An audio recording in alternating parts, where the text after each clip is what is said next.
J'ai généré plus de 2 millions de dollars de chiffre d'affaires en vendant ce produit et plus de 800 000 dollars en vendant celui-là. Le e-commerce, c'est clairement un business qui peut te permettre de gagner beaucoup d'argent et de radicalement changer de vie. Mais j'ai organisé récemment une FAQ sur mon compte Instagram et je me suis rendu compte que beaucoup avaient déjà entendu parler de l'opportunité du e-commerce, mais ne savaient pas vraiment comment ça fonctionne ni par où commencer. J'ai donc décidé de faire cette vidéo ultra complète où je vais expliquer le e-commerce étape par étape et je vais répondre aux questions les plus fréquemment posées afin que vous puissiez vous aussi vous lancer dès aujourd'hui. À la fin de cette vidéo, vous aurez une vision claire et complète de ce business model et des meilleures stratégies pour commencer dès maintenant. Alors c'est parti, on rentre tout de suite dans le vif du sujet. Le e-commerce, ça tient sur 3 grandes étapes. La première étape, ça va être de trouver un produit gagnant. Un produit gagnant, c'est un produit qui se vend bien. Et c'est l'élément le plus important en e-commerce. Parce que quand tu as un bon produit, même si tu n'es pas forcément très fort en marketing, tu vas réussir à vendre ton produit. À l'inverse, si tu n'as pas un bon produit, il va falloir être très fort en marketing et il va falloir se battre pour vendre le produit. On va donc essayer de maximiser nos chances en nous concentrant sur des produits qui ont un fort potentiel. Et généralement, des produits winners, des produits gagnants, c'est des produits qui remplissent certains critères. Le premier critère, ça va être un produit sur lequel il y a déjà une demande établie. Et pour ça, on va utiliser généralement des outils d'espionnage, des spy tools, qui vont nous permettre de trouver des concurrents qui vendent déjà un produit. Les spy tools, c'est généralement des outils qui sont payants, mais je vais vous montrer un outil qui est 100% gratuit et que vous allez pouvoir utiliser pour espionner des concurrents et voir s'ils arrivent à vendre leurs produits ou pas. Un outil gratuit que vous allez pouvoir utiliser pour espionner des concurrents, c'est la librairie Facebook. Et pour ça, vous allez simplement taper sur Google Facebook Ads Library et cliquer sur le premier lien. En gros, la librairie Facebook, c'est quoi? C'est que dès que quelqu'un fait de la publicité sur Meta, donc Meta, ça comporte Instagram et Facebook, leurs publicités vont être répertoriées dans cet outil, la librairie Facebook. Et donc, vous allez pouvoir les espionner. Et pour voir si un produit se vend bien, on va voir combien de publicités actives le concurrent est en train de lancer. Et donc ici, j'ai trouvé un site internet, donc une marque qui s'appelle Easteralize, qui a 760 publicités actives. Donc pour ça, j'ai simplement cliqué sur le filtre ici. J'ai sélectionné toutes les publicités actives et je vois qu'il a 760 publicités actives. C'est énorme. Il faut savoir qu'au-dessus de 70, 80, 90, c'est déjà beaucoup. Donc on va essayer de trouver une publicité qui tourne pas mal. Donc ici, je vois qu'il a 723 publicités sur cette vidéo-là. Let's go.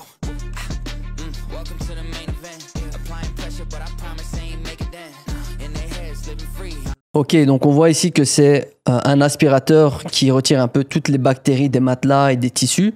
Donc c'est en tout cas quelqu'un qui est en train de faire beaucoup d'argent en vendant ce produit-là. Donc ça dit quoi concrètement le nombre de publicités actives? C'est que c'est le nombre de publicités qui sont en train de tourner dans ces campagnes publicitaires. Plus ce nombre va être élevé, plus ça veut dire que l'annonceur est en train de dépenser beaucoup d'argent dans ses publicités. Et s'il dépense de l'argent en publicité, c'est que forcément il est rentable parce qu'on ne dépense pas de l'argent pour un produit qui ne nous rapporte pas d'argent. On coupe les publicités. Donc ça, c'est potentiellement un produit qui a un fort potentiel, qui peut ramener beaucoup d'argent. Et donc cet outil-là, il est 100% gratuit et vous pouvez l'utiliser pour espionner vos concurrents et comme ça trouver des produits gagnants. Le deuxième critère d'un produit gagnant, ça va être un produit qui ne va pas vous coûter trop cher en comprenant le prix du produit et le prix d'envoi à votre client. Et donc pour ça, on va s'orienter vers des produits qui ne vont pas être trop gros ni trop lourds. Donc on va privilégier des produits légers et compacts. Le troisième critère d'un produit gagnant, c'est un produit qui n'est pas disponible en magasin. Si ton produit est disponible partout, en grande surface par exemple, et que ton client peut l'avoir directement à proximité de chez lui, pourquoi il irait l'acheter sur ton site internet alors qu'il ne te connaît pas? L'avantage, c'est que nous, les e-commerçants, on est directement connectés à la Chine. Et la Chine, c'est l'usine du monde. Dès qu'un produit innovant va sortir, les usines chinoises vont être les premières à les produire en masse. Ce qui veut dire que nous, on a un avantage sur la terre entière en réalité. Ça veut dire que dès qu'un produit innovant sort, on peut être en première ligne pour le vendre. Et donc, on va vendre des produits que les gens n'ont encore jamais vus en magasin, qu'ils ne peuvent pas avoir dans un magasin proche de chez eux. Et donc, ils vont acheter sur notre site internet. Et le quatrième critère d'un produit gagnant, c'est un produit qui résout un problème. Et plus ce problème va être douloureux, et au plus tu auras facile à vendre ton produit. Je vais te donner 2 exemples concrets pour illustrer ça. Supposons que tu as un produit qui résout un problème d'acné. L'acné, c'est un problème assez douloureux pour les gens qui en souffrent. Ça peut impacter leur vie sociale et créer des complexes chez eux. Ça veut dire que si tu proposes une solution qui résout ce problème-là, Les gens qui souffrent d'acné, elles vont être facilement enclins à dépenser de l'argent pour acheter le produit. À l'inverse, si tu vends un produit qui aide les gens à apprendre à rouler à vélo, le fait de ne pas savoir rouler à vélo, c'est pas un problème qui est assez douloureux. Les gens peuvent vivre sans même savoir rouler à vélo. Tu vas avoir un peu plus de mal à vendre ton produit parce que c'est pas une nécessité auprès des gens. Ok, donc là, on a vu la première étape du e-commerce, c'est de trouver un bon produit, un produit gagnant. La deuxième étape en e-commerce, ça va être de créer une boutique en ligne. Une boutique en ligne, c'est tout simplement le site internet qui va te permettre de vendre ton produit. Et pour ça, on va directement s'orienter vers Shopify. Shopify, c'est clairement la meilleure plateforme pour faire des sites. T'as pas besoin d'avoir de connaissances en informatique ou de savoir coder pour faire un site en quelques heures sur Shopify. Et donc, je vais vous montrer un exemple de site qu'il est possible de faire avec Shopify sur une de nos marques. Donc, notre marque, c'est Popcard.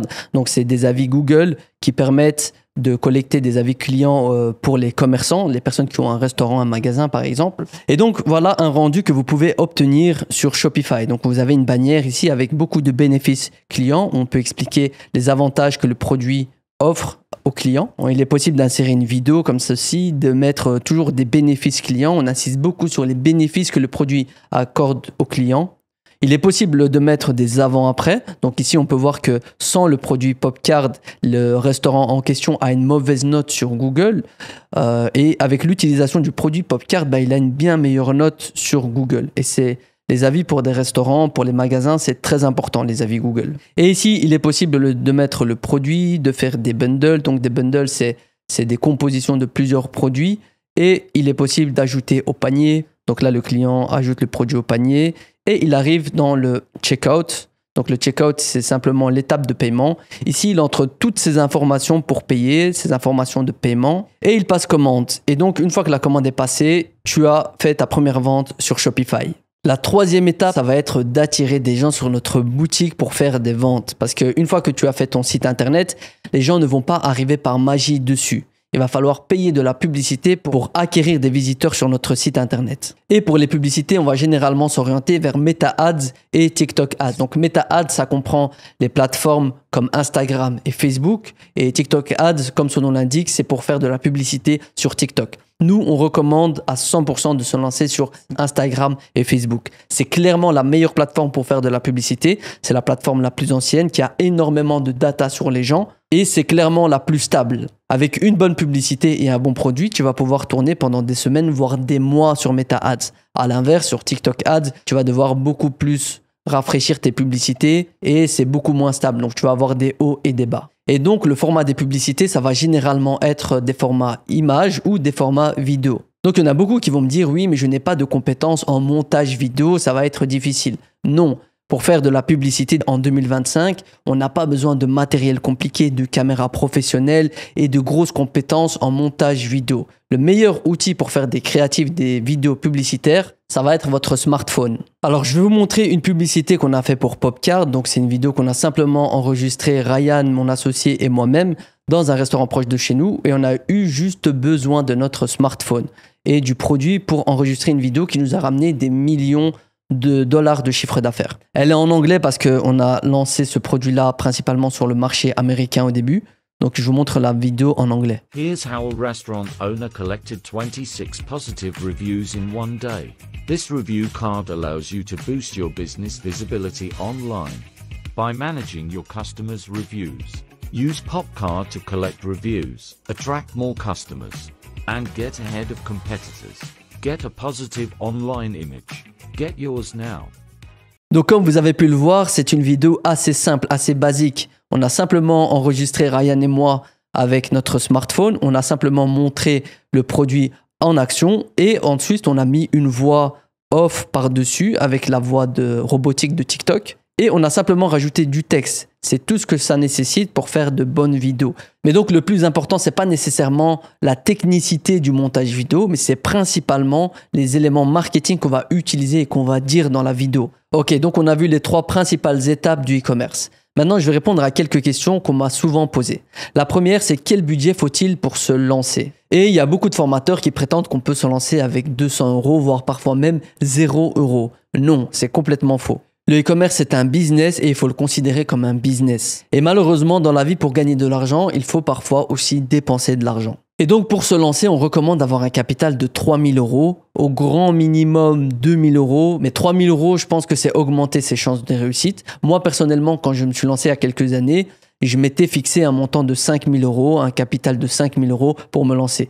Et aujourd'hui, ce petit capital de 5 000 € que j'avais me permet de gagner chaque mois des centaines de milliers d'euros de chiffre d'affaires. Donc comme quoi, quand on a des bonnes stratégies et qu'on sait utiliser son argent intelligemment, il y a moyen de faire de grandes choses sans financement bancaire, sans crédit bancaire, ni financement externe. Et donc ce capital, il va vous servir à quoi? Vous n'allez pas forcément tomber sur un produit gagnant qui va vous permettre de changer de vie directement du premier coup. Vous allez peut-être devoir tester plusieurs produits, 5, 6, 7, peut-être même 10 produits, avant de tomber sur le produit gagnant qui va vous changer votre vie. Et un budget de testing, ça nous coûte généralement 200, 300 €. Et donc, avec un capital de 3 000 €, vous allez pouvoir tester jusqu'à peut-être 15 produits. Et donc, ça vous laisse une certaine marge de sécurité. Mais normalement, avec de bonnes stratégies, vous n'allez pas attendre jusqu'au 15e produit pour trouver votre produit gagnant. Et honnêtement, 3 000 € pour lancer un business qui peut vous permettre de gagner beaucoup d'argent, c'est rien du tout.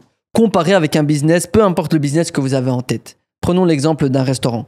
Pour ouvrir un restaurant, vous allez avoir besoin d'un capital de 50 000 €, voire 70 000 €. Donc vous allez devoir payer des cautions, des dépôts de garantie de local, faire des travaux et des aménagements pour votre local, payer du matériel professionnel, payer du stock et des matières premières, le salaire du personnel, etc., etc. Autre question, quels sont les avantages qu'offre le e-commerce par rapport aux autres business? Le premier avantage, c'est que c'est un business scalable, c'est-à-dire que c'est un business qui peut grossir en illimité sans contraintes physiques ou humaines.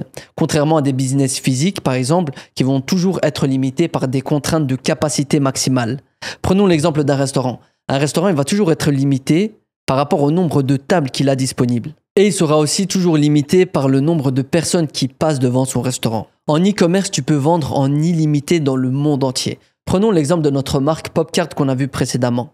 Quand on a lancé cette marque, on s'est lancé d'abord aux États-Unis, ce qui est déjà un énorme marché avec plus de 360 millions de personnes. Ensuite, on a étendu nos audiences cibles en allant sur d'autres marchés. D'abord des marchés anglophones toujours, donc on a été vendre en Angleterre, en Irlande, en Nouvelle-Zélande, en Australie. Une fois qu'on a conquis tous les marchés anglophones, on a décidé de vendre dans le monde entier, marché par marché. Ça veut dire qu'on a commencé à vendre en Allemagne, en Espagne, en France, aux Pays-Bas, au Belgique, aux Émirats Arabes Unis, au Qatar, en Arabie Saoudite, en Suède, partout dans le monde. Et c'est ça la scalabilité du e-commerce, c'est que tu peux vendre dans le monde entier sans limite. Le deuxième avantage que t'offre le e-commerce, c'est une totale liberté, tant géographique que temporelle. Géographique parce que tu n'as besoin que de ton ordinateur et d'une connexion Internet pour travailler d'où tu veux dans le monde.